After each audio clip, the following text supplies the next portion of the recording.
For several years I've had a 6-foot wide LuckNow snow thrower mounted on the back of my 30 horsepower Kubota tractor.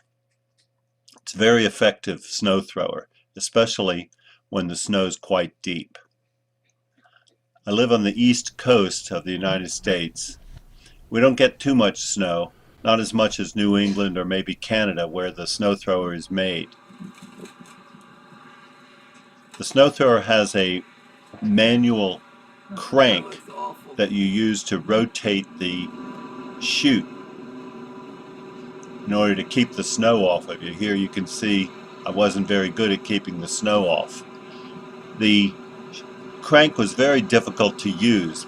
I had to lean over quite far in order to turn it. I had to raise the snow thrower in order to reach it, and I couldn't raise it too high because the crank would run into the body of the tractor.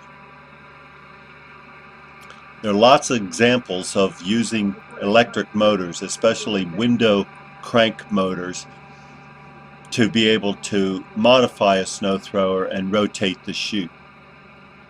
These are 12-volt motors, and you need to use a double pole, double throw switch in order to make it work.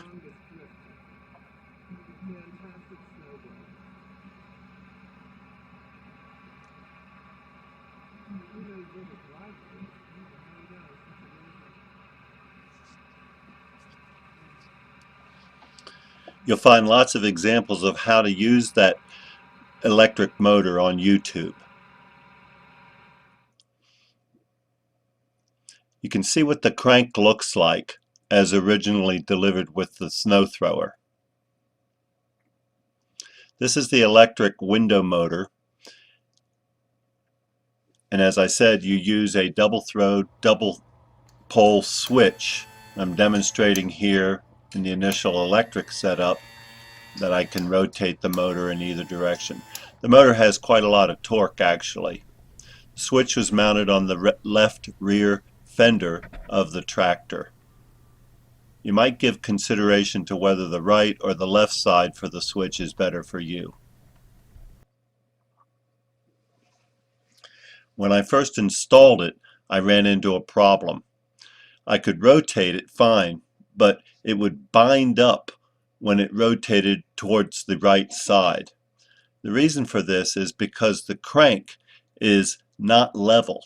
The take-up spool and the supply spool are not evenly centered on the chute. In order to overcome this problem, I inserted a pulley along the way of the path of the metal rope cable, and that made the whole thing level, and it all works perfectly now.